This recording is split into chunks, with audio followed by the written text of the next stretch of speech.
Bey, performance for today. A lot of points on the board. They went against the Cuban. It's a tough match. Certainly coming in. But your final, you give up the four-pointer earlier, down 5-1. Take me through how you sort of inch back into that match, and ultimately you get the pin at the end. You just gotta start chipping away, right? Start stacking your ones, start stacking your twos. Fortunately enough, I had a second gear, so hey, just started trying to get the guy open up, moving around. I fell into my body locks and took the match from there.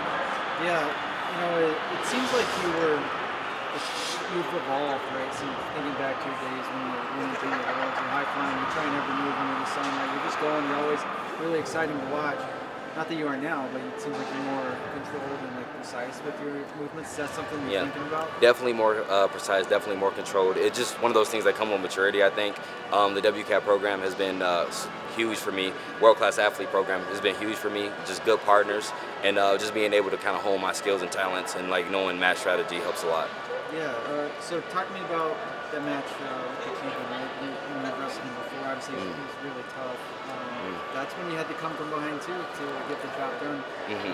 What did you feel in that match?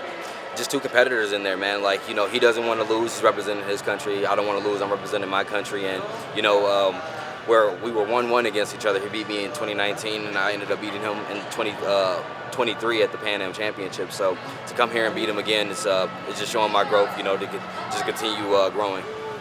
Speaking of growth, are you seeing it as you go through this tournament? The Pan Ams is something you've won before, not the games, with the championships like you mentioned this year. Definitely seeing myself grow. Like you said, I was down 5-1 in my finals match, but I wasn't even phased. I was just like, well, we got to get points. We got to start chipping away. Just thinking about what comes next in situations like that is crucial, especially at the senior level. What comes next, right? How do you take this to a point where you're not only winning the Pan Ams, you're winning the senior level? What's the growth or the gap that you have to close? One of the things about maturing is knowing that you can't pick your best days. You got to show up regardless.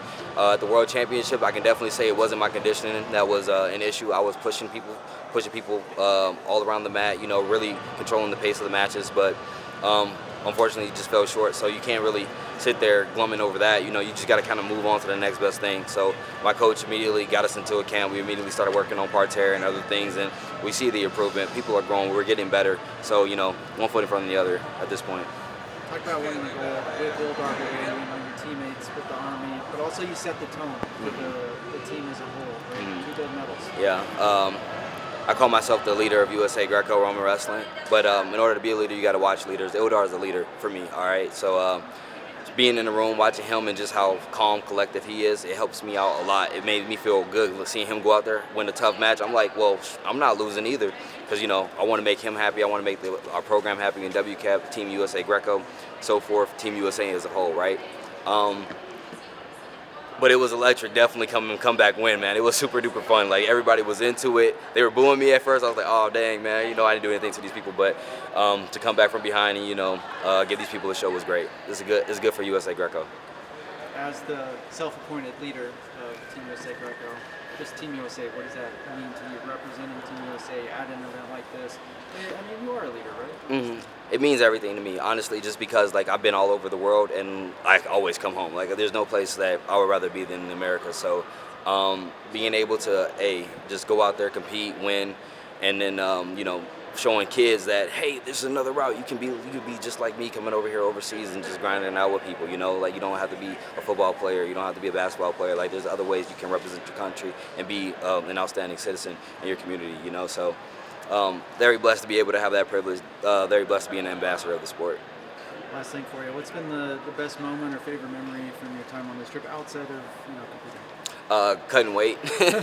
Cutting weight has been, well, not really depressed. Honestly, when you lose as much weight as I lose, you just get funny. Everything, any little inconvenience just starts making you laugh because you feel like the universe is against you, losing so much weight. But definitely cutting weight. We ran into some trouble the last day at the Marriott.